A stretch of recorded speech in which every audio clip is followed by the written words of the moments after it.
நம்ம வீடு கட்டுறதை பற்றி ஸ்டெப் பை ஸ்டெப்பாக என்ன அப்படிங்கிறத இதற்கு முந்தைய வீடியோவில் போட்டிருக்கோம். அதில் நம்ம இப்போ வந்து வீட்டை வந்து அந்த இடத்த க்ளீன் பண்ணியாச்சு. நம்ம வீட்டில் டிஸ்கஷன் பண்ணி பிளான் ஃபைனல் பண்ணியாச்சு. அதற்கான கான்ட்ராக்டர் யார் அப்படின்னு அவங்கள்ட்ட கொடுத்தாச்சு. இதுக்கப்புறம் நம்ம பிளானிங் அப்ரூவலை பற்றி பார்க்கலாம். இந்த பிளானிங் அப்ரூவலுக்கு என்னென்ன வேணும், அது ஏன் பண்ணணும் அப்படிங்கிறத இந்த வீடியோவில் நம்ம பார்க்கலாம். வாங்க வீடியோக்குள்ளே போகலாம்.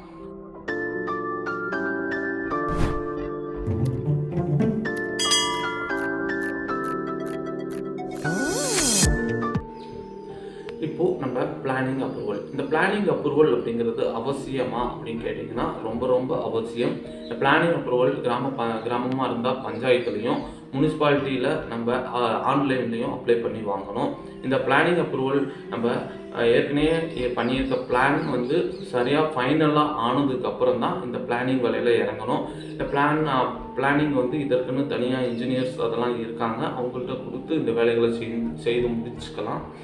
இதுக்கப்புறம் இந்த பிளானிங் அப்ரூவல் அப்படிங்கிறது அதற்கு என்னென்ன டாக்குமெண்ட்ஸ் வேணும் அப்படின்னு பார்த்தீங்கன்னா, நமக்கு வீடு கட்டக்கூடியவங்களுடைய அந்த இடத்தோட பத்திரம், அப்படி இல்லைன்னா அதோட பட்டா, அதற்கப்புறம் ஆதார் கார்டு, ரேஷன் கார்டு, இதெல்லாம் இருந்துச்சுன்னா நம்ம அப்ளை பண்ணி வாங்கிக்கலாம். இந்த முனிசிபாலிட்டியாக இருந்துச்சுன்னா அந்த இடத்துக்கு கட்டக்கூடிய டேக்ஸ், லேண்ட் டேக்ஸ்ன்னு சொல்லுவாங்க, அதுக்கப்புறம் பத்திரம், அங்கேயும் பத்திரம், அதுக்கப்புறம் விஓட்டை வந்து இந்த இடத்துல சர்வே நம்பர் இங்கே தான் இருக்குது, இதில் தான் இவங்களுக்கு தான் அப்படின்னு சொல்லிட்டு ஒரு சைன் கேட்பாங்க. இந்த இதெல்லாம் நம்மளை அப்ளை பண்ணி நம்ம பிளானிங் வேலையில் இறங்கிடலாம்.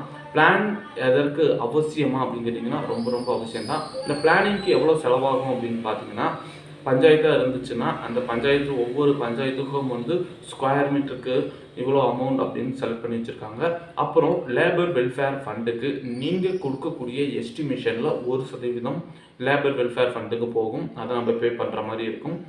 இது நம்ம பிளானிங் அப்ரூவலுக்கு வந்து ஆகக்கூடிய வேலைகள், ஆகக்கூடிய செலவு.